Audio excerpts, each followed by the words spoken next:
नमस्कार दोस्तों, आप देख रहे हैं चंपारण उदय न्यूज। आज हम बात करते हैं बिहार की राजनीति को लेकर। एक तरफ पवन सिंह के बारे में ही हम बात करेंगे। सबसे पहले बिहार की राजनीति में पवन सिंह का अब क्या महत्व रह गया है, इस बारे में हम आपको बताते हैं। पवन सिंह जब से चुनाव लड़े हैं, क्या क्या समीकरण बैठ रहा है, क्या क्या बातें हो रही हैं, सारी बातों को एक एक चीज़ करके हम आपको बताने का प्रयास करेंगे। और सुनिए ध्यान से, और आप वीडियो में जाइएगा कहीं नहीं तो कोई चीज़ ऐसा मिस हो जाएगा जो आपको जानकारी से परे होगा। तो पवन सिंह काराकाट लोकसभा चुनाव से चुनाव लड़े।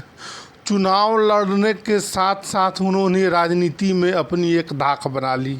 धाक बनाने के साथ साथ पवन सिंह ने उपेंद्र कुशवाहा को, एनडीए गठबंधन के कदावर नेता जो कि जीत जाते तो मंत्री बनते, उनको चुनाव हरा दिया और वहाँ से राजा राम सिंह कुशवाहा चुनाव जीत गए। देखिए भैया, पवन सिंह जब से चुनाव लड़े हैं तब से सारे दलों में बेचैनी है कि पवन सिंह क्या करेंगे। तो अब एक बड़ी खबर निकल कर सामने आ रही है कि पवन सिंह अब पार्टी बनाने जा रहे हैं। तो जानते हैं पार्टी बनाने से सबसे ज़्यादा नुकसान किसको होगा। पार्टी बनाने से सबसे ज़्यादा नुकसान भाजपा को होगा, और क्यों होगा ये भी, इस बात पर भी हम चर्चा करेंगे।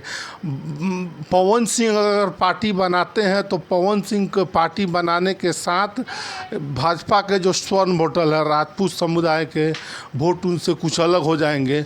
और पवन सिंह को लगातार इस बात की तसल्ली है कि वो चुनाव लड़े और चुनाव में अपना मैसेज देने में भी वो कामयाब रहे। दोस्तों, एक और बात बताते हैं। चुनाव तीन चीज़ के लिए लड़ा जाता है।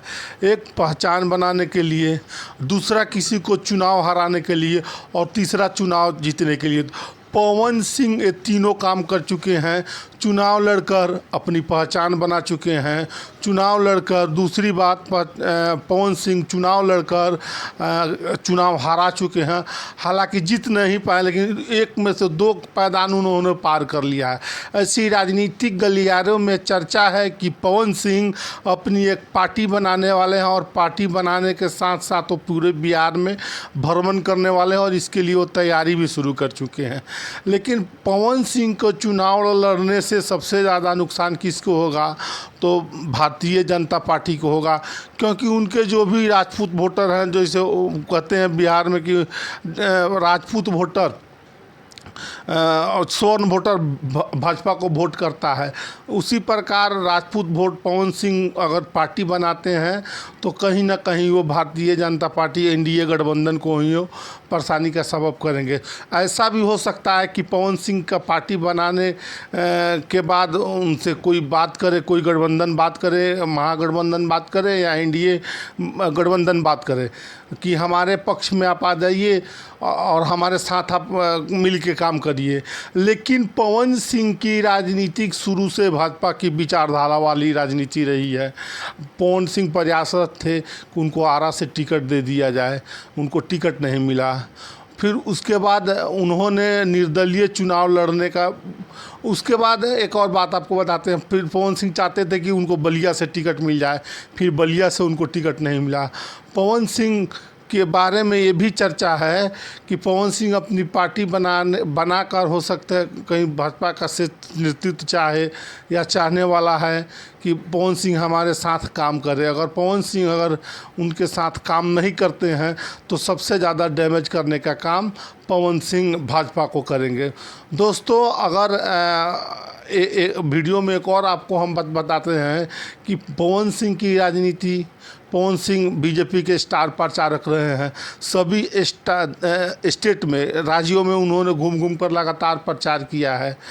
फिर भी अगर वो चाहते थे कि उनको टिकट मिले, लेकिन उनको टिकट नहीं मिला, इसलिए वो निर्दलीय खड़ा हो गया। निर्दलीय खड़ा होने के साथ साथ 2 लाख प्लस वोट, जो कि किसी भी कैंडिडेट को हराने के लिए काफ़ी था। लोग सोचता था कि लड़ाई वहाँ पे पवन सिंह जीत रहे हैं, लेकिन पवन सिंह उन्होंने अच्छी फाइट दी। वहाँ पे राजा राम सिंह कुशवाहा चुनाव जीत गए और वहाँ से महागठबंधन के उम्मीदवार थे और चुनाव जीते। और उपेंद्र कुशवाहा जो कि मंत्री बनना चाहते थे, मंत्री बनने के साथ साथ बिहार के राजनीति में एक धाक जमाना चाहते थे। हालांकि उनकी धाक पहले से मौजूद है, लेकिन चुनाव हारने के साथ उपेंद्र कुशवाहा को कहीं ना कहीं साख पर उनके धक्का लगा है और धक्का लगने के एवज में वो चुनाव जीत नहीं पाए और चुनाव हार कर वो मंत्री भी नहीं बन पाए। तो पवन सिंह के बारे में अभी ये बिहार की राजनीति से खबर निकल के आ रही थी कि पवन सिंह लगातार वो पार्टी बनाने के फिराक में है और वो पार्टी बनाएंगे। बाकी क्या वो करते हैं तो भविष्य के गर्क में सवाल रहेगा। लेकिन आप क्या सोचते हैं इस वीडियो के बारे में? कमेंट सेक्शन खुला हुआ है, कमेंट करके ज़रूर बताइएगा। आप सभी का बहुत बहुत धन्यवाद।